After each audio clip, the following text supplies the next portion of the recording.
আমাৰ বাবে এটা অতি আনন্দৰ দিন। অসমৰ মুখ্যমন্ত্ৰী দায়িত্ব লোৱাৰ প্ৰাক মুহূৰ্তত ৰাজ্যৰ যুৱক যুৱতীসকলক আমি প্ৰতিশ্ৰুতি দিছিলোঁ যে অসমত যদি ভাৰতীয় জনতা পাৰ্টিৰ চৰকাৰ গঠন হয়, আমি 1 লাখ যুৱক যুৱতীক চৰকাৰী চাকৰি দিম। আজি মই আপোনালোকৰ ওচৰত অতি গৌৰৱেৰে ক'ব বিচাৰোঁ যে এই পৰ্যন্ত আমি 1,24,345 গৰাকী প্ৰাৰ্থীক চৰকাৰী পদত নিযুক্তি দিবলৈ সক্ষম হৈছোঁ। অৰ্থাৎ প্ৰতিশ্ৰুতি আছিল 1 লাখৰ আৰু প্ৰতিশ্ৰুতি পাৰ হৈ গৈ 24,345 গৰাকী প্ৰাৰ্থীক আমি অতিৰিক্তভাৱে নিযুক্তি দিব পাৰিছোঁ। 2021ত কোভিডৰ মহামাৰীৰ মাজতো আমি 4,779 গৰাকী প্ৰাৰ্থীক নিযুক্তি দিছিলোঁ। 2022 বৰ্ষত আমি 35,130 গৰাকী প্ৰাৰ্থীক নিযুক্তি দিছিলোঁ। 2023 বৰ্ষত আমি 55,593 গৰাকী প্ৰাৰ্থীক নিযুক্তি দিছিলোঁ আৰু 2024 বৰ্ষত আমি 28,843 গৰাকী প্ৰাৰ্থীক নিযুক্তি দিবলৈ সক্ষম হৈছোঁ। আজিৰ এই দিনটোত আমি অসম চৰকাৰৰ জনস্বাস্থ্য কাৰিকৰী বিভাগত 81 গৰাকী, গৃহ আৰু নগৰ পৰিক্ৰমা বিভাগত 201 গৰাকী আৰু আমাৰ ফৰেনচিক বিজ্ঞান সঞ্চালকালয়ত আমি 18 গৰাকী জ্যেষ্ঠ আৰু কনিষ্ঠ বৈজ্ঞানিকক নিযুক্তি দিবৰ বাবে ইয়াত সমবেত হৈছোঁ। জনস্বাস্থ্য কাৰিকৰী বিভাগত চিভিল, মেকানিকেল, ইলেক্ট্ৰিকেল আৰু কেমিকেল ইঞ্জিনিয়াৰ হিচাপে বিভাগত পাছ কৰা 81 গৰাকী সহকাৰী অভিযন্তাক নিযুক্তি দিয়া হৈছে। আমি সকলোৱে জানো যে এসময়ত অসমৰ অভিযান্ত্ৰিক মহাবিদ্যালয়বিলাকত এটা হতাশাৰ পৰিৱেশ বিৰাজ কৰিছিল। চাকৰি নাছিলে। বহু গৰাকী অভিযন্তা পৰীক্ষাত পাছ কৰি অসমৰ বাহিৰত বিভিন্ন কোম্পানীত নিযুক্তি ল'বলৈ তেওঁলোক যাবলগীয়া হৈছিল। কিন্তু যোৱা 3টা বছৰত অসমত আটাইতকৈ যদি বেছি নিযুক্তি হৈছে চিকিৎসক আৰু অভিযন্তা। লোক নিৰ্মাণ বিভাগ, PHC department, rural development department, সকলো ডিপাৰ্টমেণ্টতে আমি ইঞ্জিনিয়াৰ নিযুক্তি দিবৰ বাবে সক্ষম হৈছোঁ আৰু ইয়াৰ মূলতে হৈছে অসম চৰকাৰৰ মূলধনী ব্যয়। অৰ্থাৎ অসম চৰকাৰে যিমানেই ইনফ্ৰাষ্ট্ৰাকচাৰ বনাইছে সিমানে আমাক অভিযন্তাৰ প্ৰয়োজন হৈছে। অলপ আগতে PHC ডিপাৰ্টমেণ্টৰ সচিব আৰু মন্ত্ৰী ডাঙৰীয়াই অসমত গাঁও অঞ্চলত আমি বনাই থকা মেচিভ ৱাটাৰ ছাপ্লাই ইনফ্ৰাষ্ট্ৰাকচাৰৰ বিষয়ে আপোনালোকক উল্লেখ কৰিছে। প্ৰধানমন্ত্ৰী ডাঙৰীয়াৰ জল জীৱন মিছন আঁচনিৰ অধীনত আজি আমি প্ৰতিখন গাঁৱৰ প্ৰতিটো পৰিয়ালক টেপ ৱাটাৰ যি স্বাস্থ্যসন্মত তাক আমি দিবৰ বাবে প্ৰয়াস কৰিছোঁ। আৰু ডিপাৰ্টমেণ্টত বহুবোৰ ইনোভেশ্যন হৈছে আৰু টেকন'লজি, এই টেকন'লজিৰ জৰিয়তে আমি সম্পূৰ্ণভাৱে স্বাস্থ্যসন্মত আৰু বিশুদ্ধ খোৱা পানী দিয়াৰ বাবে প্ৰচেষ্টা কৰিছোঁ। এতিয়া চৰকাৰৰ ব্যৱস্থা সফল হৈছে নাই হোৱা তাক আমি কেনেকৈ চাব পাৰোঁ? এসময়ত মই যেতিয়া স্বাস্থ্য বিভাগৰ মন্ত্ৰী আছিলোঁ 2006 আৰু 2008 চনত, তেতিয়া মোৰ আটাইতকৈ ডাঙৰ কাম আছিল ডায়েৰিয়াৰ বিপক্ষে যুঁজা। বানপানীৰ পিছত আমি সদায় চেষ্টা কৰিছিলোঁ যাতে ৱাটাৰ ৰিলেটেড ডিজিজৰ আউটব্ৰেক নহয়। আৰু আমাৰ অসমত চাহ বাগিচা অঞ্চলসমূহত, গাঁও অঞ্চলসমূহত ৱাটাৰবৰ্ন ডিজিজ আটাইতকৈ ডাঙৰ ডিজিজ বাৰ্ডেন আছিল কিন্তু আজি আমি বানপানীৰ পিছতো অসমৰ কোনো জাগাতে ৱাটাৰবৰ্ন ডিজিজৰ আমি সংকেত নাপাওঁ আৰু কৰবাত যদি ৱাটাৰবৰ্ন ডিজিজ থাকেও তাক আমি সেই গাঁওখনতে সীমাবদ্ধ কৰিব পাৰিছোঁ কলেৰাৰ দৰে বেমাৰ এক প্ৰকাৰ নোহোৱা হৈছে ইয়াৰ মূল কাৰণটো হৈছে যে যিমানে আমি মানুহক বিশুদ্ধ খোৱা পানী দিব পাৰোঁ সিমানে হেল্থ ইনফ্ৰাষ্ট্ৰাকচাৰৰ ওপৰত প্ৰেছাৰ কমি যায় অৰ্থাৎ অভিযন্তাসকলে চিকিৎসকসকলৰ পৰিপূৰক হিচাপে কাম কৰিব পাৰে A good engineer can also reduce disease burden in a society and more so যেতিয়া জনস্বাস্থ্য কাৰিকৰী বিভাগ বা আৰবান ডেভেলপমেণ্ট ডিপাৰ্টমেণ্টত ইঞ্জিনিয়াৰসকলে কাম কৰে মানুহক বিশুদ্ধ খোৱা পানী দিব পাৰে তেতিয়া আমাৰ হেল্থ ডিপাৰ্টমেণ্টৰ ওপৰত ডিজিজ বাৰ্ডেন যথেষ্ট কমি যায় আৰু সেই কাৰণে এই ডিপাৰ্টমেণ্টৰ নাম হ'ল জনস্বাস্থ্য কাৰিকৰী বিভাগ অৰ্থাৎ public health is the guiding word আজি আমি সংকল্প ল'ব লাগিব যে যিটো আমি মেচিভ ইনফ্ৰাষ্ট্ৰাকচাৰ বনাইছোঁ জনস্বাস্থ্য কাৰিকৰী বিভাগত প্ৰতি ঘৰ পৰিয়ালক বিশুদ্ধ খোৱা পানী দিয়া প্ৰধানমন্ত্ৰী মোদী ডাঙৰীয়াৰ এটা সপোন আছিল ইনফ্ৰাষ্ট্ৰাকচাৰ বনোৱা সহজ ইয়াক মেইনটেইন কৰা আৰু ইয়াক জীয়াই ৰখা এটা বহুত ডাঙৰ প্ৰত্যাহ্বান আজি আমাৰ ডিপাৰ্টমেণ্টত যোৱা ৩টা বছৰত আমি বহুত ইয়ং ইঞ্জিনিয়াৰ আমি নিযুক্তি দিছোঁ মই বিশ্বাস কৰোঁ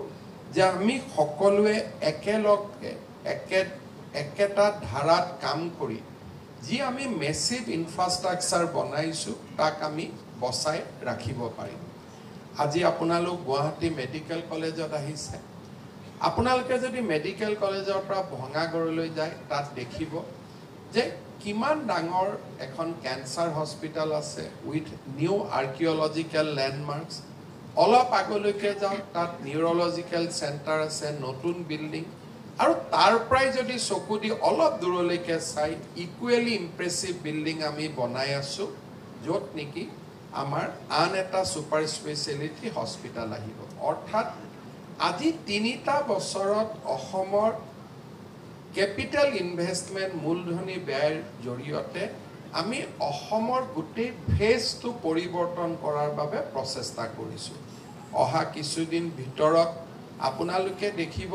যে আমাৰ গুৱাহাটী উত্তৰ গুৱাহাটীৰ মাজত নতুন দলং নিৰ্মাণ হ'ব তাৰ যিটো ইঞ্জিনিয়াৰিং তাৰ যিটো আমাৰ ব্যৱস্থাপনা বা যি ইঞ্জিনিয়াৰিং টেকনলজি আমি আনিছোঁ অসমত তেনেকুৱা টেকনলজি আগত ব্যৱহাৰ কৰা হোৱা নাছিল ইয়াৰ কাৰণে আমাৰ ইঞ্জিনিয়াৰসকলৰ মাজত আজি এটা আশাৰ সঞ্চাৰ হৈছে নতুন নতুন কৰ্মক্ষেত্ৰ খুলিছে জাগিৰোডত ছেমি কণ্ডাক্টৰ ইণ্ডাষ্ট্ৰী অহাৰ লগে লগে অভিযন্তাসকলৰ বা অভিযন্তা হ'বৰ কাৰণে যিসকলে পঢ়ি আছে তেওঁলোকৰ মাজত আৰু বেছি আমাৰ কাম কৰাৰ বাবে যিটো সুবিধা সি বৃদ্ধি পাব সেইকাৰণে মই ভাবোঁ যে অসমত আজি অভিযন্তা আৰু চিকিৎসকসকলৰ বাবে এটা সোণালী দিন আৰম্ভ হৈছে আৰু তাৰ সুযোগ আমাৰ অসমৰ নৱপ্ৰজন্মই গ্ৰহণ কৰিব লাগে আৰু আমাৰ কৰ্ম ক্ষমতাৰ মাজেৰে আমি আমাৰ ৰাজ্যখনক আগুৱাই নিয়াৰ বাবে প্ৰচেষ্টা কৰিব লাগে যিকোনো এখন ৰাজ্যৰ প্ৰগতি আৰু বিকাশৰ সংকেত দিয়ে আৰবানাইজেশ্যন যিখন ৰাজ্যত আৰবানাইজেশ্যন আছে যিখন ৰাজ্যত নগৰ প্ৰতিষ্ঠা হৈছে সেই ৰাজ্যখনে বিকাশৰ গতি ধাৱমান হৈছে আপোনালোকে যদি APJ আব্দুল কালামৰ লিখনি পঢ়ে তেতিয়া তেওঁ বহুদিন আগতে কৈছিলে যে যিমানে আৰবানাইজেশ্যন হ'ব আৰবান ইনফ্ৰাষ্ট্ৰাকচাৰ ক্ৰিয়েট হ'ব তাতে ইকনমি গ্ৰ' হ'ব আজি আমাৰ গাঁৱত এগ্ৰিকালচাৰ ইকনমি কিন্তু যেতিয়া নগৰ সৃষ্টি হয় ইকনমিত বহুত ডাইমেনশ্যন যোগ হয় সেৱা ক্ষেত্ৰ যোগ হয় নগৰ আহাৰ লগে লগে ৱাটাৰ সাপ্লাই স্কিম আহিব ইলেক্ট্ৰিচিটি এক্সপান্ড কৰিব লাগিব কোৱালিটি ইলেক্ট্ৰিচিটি দিব লাগিব তাত ইলেক্ট্ৰিচিটি লাগিব মিউনিসিপাল এডমিনিষ্ট্ৰেশ্যন লাগিব অৰ্থাৎ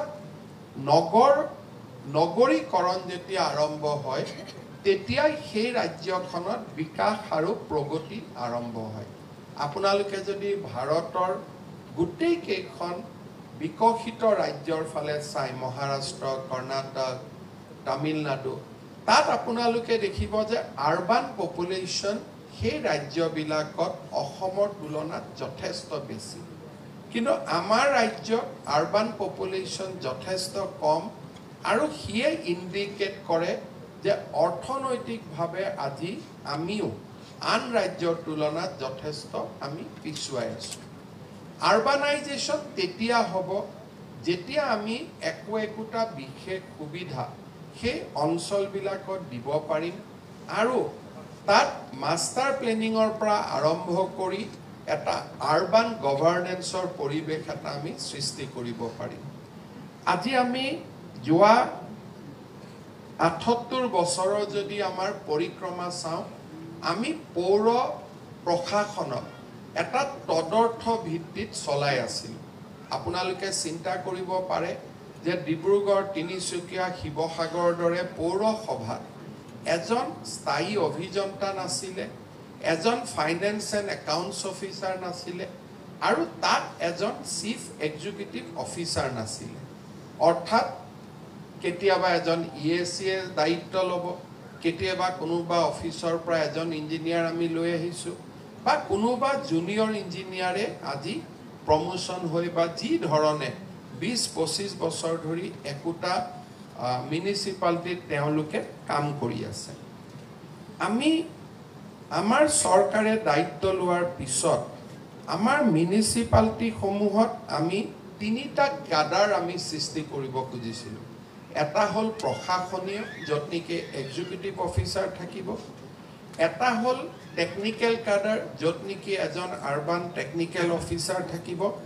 আৰু এজন বিত্তীয় দিশ জনা ফাইনেন্সিয়েল মেনেজমেণ্ট অফিচাৰ থাকিব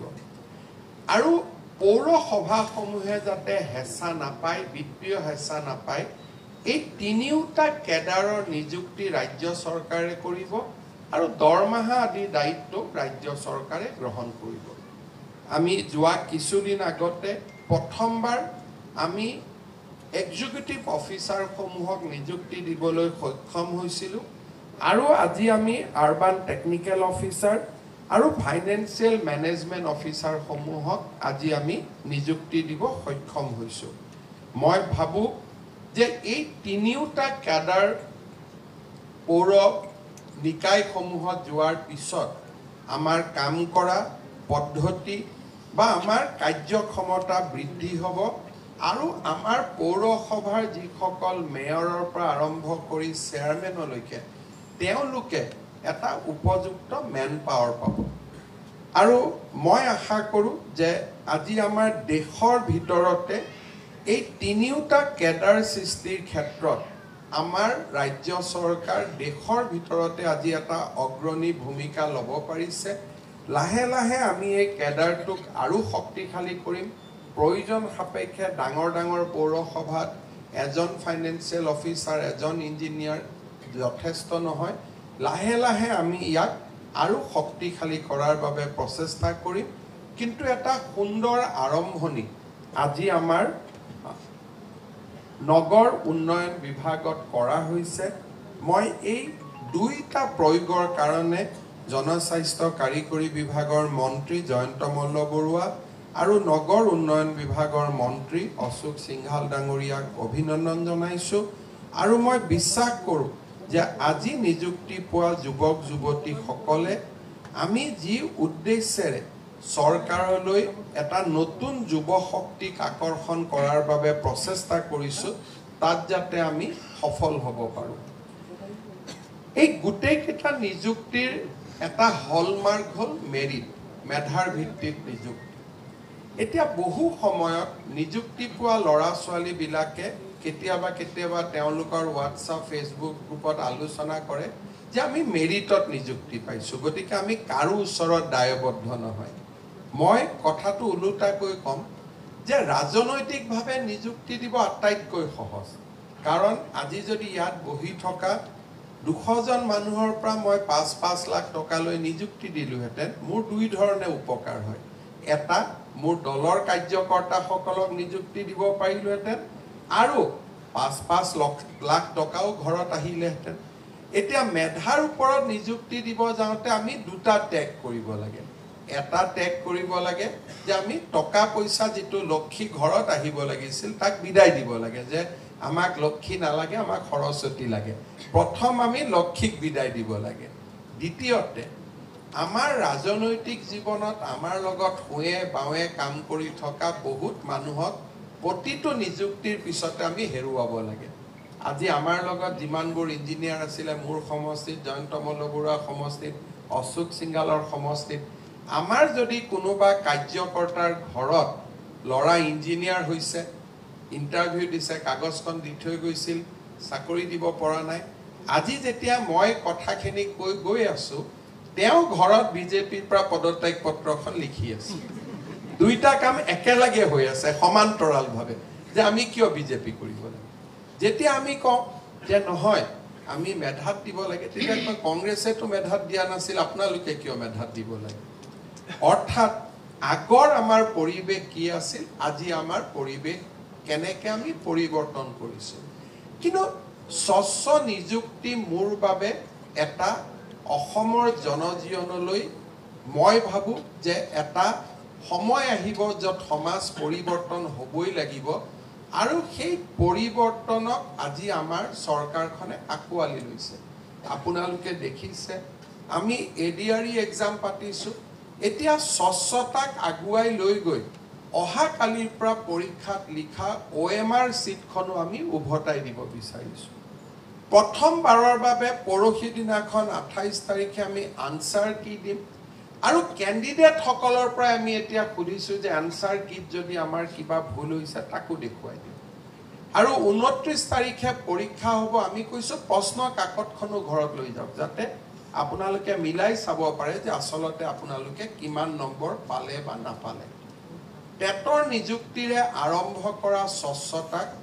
আজি এটা আমি নতুন দিগন্তলৈ লৈ যাব খুজিছো যদি স্বচ্ছতা আমি আমাৰ জীৱনত আকোৱালি নললোহেঁতেন স্বচ্ছ নিযুক্তিক যদি আমি এটা আমাৰ পলিটিক্যাল আইডিয়লজি হিচাপে গ্ৰহণ নকৰিলোহেঁতেন এই হলটোত হয়তো 90% আপোনালোক বহি নাথাকিলেহেঁতেন আন কোনোবা 90% ইয়াত বহি থাকিলেহেঁতেন মই আশা কৰোঁ যে স্বচ্ছ নিযুক্তিয়ে আমাৰ ৰাজ্যখনক বিকাশৰ পথলৈ আগুৱাই লৈ যাওক আমি ব্যক্তিগতভাৱে কাৰো ওচৰত সমৰ্পিত হ'ব নালাগে ৰাজ্যখনক সৰ্বাংগ সুন্দৰ কৰাৰ বাবে we should dedicate ourselves to the cause of Assam's development ৰাজ্যৰ বিকাশৰ বাবে আমি নিজক সমৰ্পণ কৰাটোৱে হৈছে আজিৰ দিনটোৰ আটাইতকৈ ডাঙৰ মূল্যবোধ বা আজিৰ দিনটোৰ আটাইতকৈ ডাঙৰ টেক এৱে আমাৰ ঔপনিবেশিকতাবাদ শাসনৰ পিছত ভাৰতে প্ৰথমবাৰৰ বাবে আমাৰ নিজৰ পেনেল কোড আমি গ্ৰহণ কৰিছিলোঁ ভাৰতৰ ন্যায় সংহিতা ঔপনিবেশিক শাসনৰ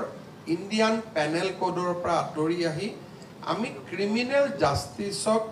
আমি দেশীয়কৰণ কৰাৰ বাবে এটা প্ৰচেষ্টা চলাইছিলোঁ আজি